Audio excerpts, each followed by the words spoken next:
Welcome to Introduction to ZBrush. Let's talk about the first thing that happens when you open up ZBrush. This is what you get, and this pop-up box here is just a news sort of pop-up, just telling you what's happening with ZBrush. You can close that pretty much straight away if you want to. This is what you get next. And this might look it might look a bit weird to most people because it's quite different to what you might be used to. You get this sort of file explorer type looking thing, and if I sort of left click and drag, I can search and for more things. We've got a bunch of different tabs here that are quite important when it comes to the lightbox. And saying that this is what this is referred to. This is our lightbox. It's my preferred method of starting a new project.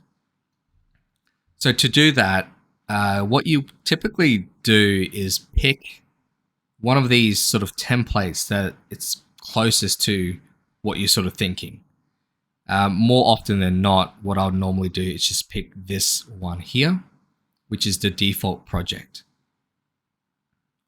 So you just double click on that and it will open up a new project. So let's just say for whatever reason, this doesn't pop up. The hotkey to open up your lightbox is the comma key on the keyboard.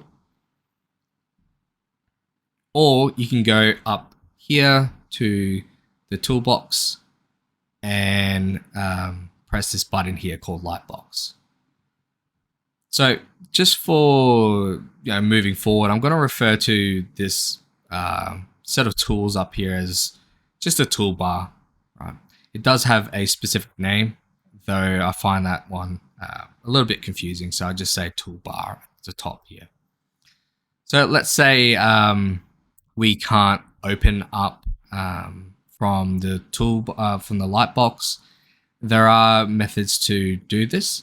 The reason why I don't typically do this though is that when you close the lightbox, you end up with this sort of interface here where you have a snapshot of your viewport and then you have a bunch of wasted space here. And then when you actually start to sculpt, it's quite confusing as to what's happening right now. And what's happening is that we're in this sort of 2.5D mode, where we're sort of sculpting on a 2D plane. And this is just sort of legacy stuff from when ZBrush was first made. When back then it was more of a painting tool rather than a sculpting tool. So if you do find yourself in this sort of space here where you kind of lost as to what to do, what you can do is just go to the menu bar at the top here and just find document, open that up and just go to new document. So we don't need to save any of this. And then we get this. So some things have changed here. Our canvas has now taken up the whole space, which is good, though we are not quite ready to be sculpting. What we need to do is to import a tool, and you can find that on the right here under the tool palette.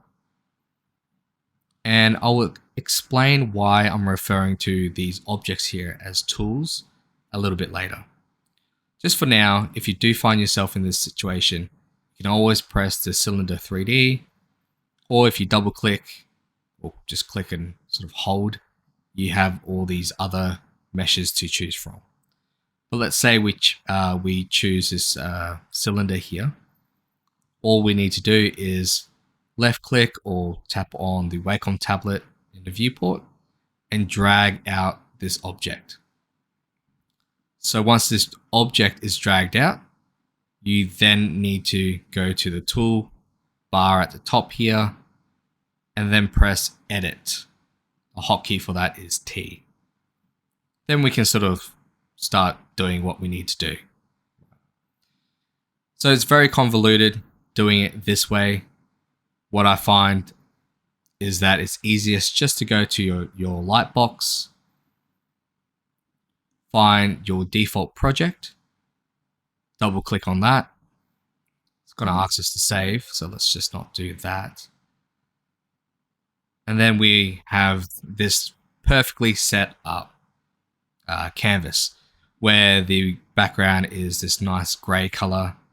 We have a sphere here that we can work with, and everything's just set up for us to start working.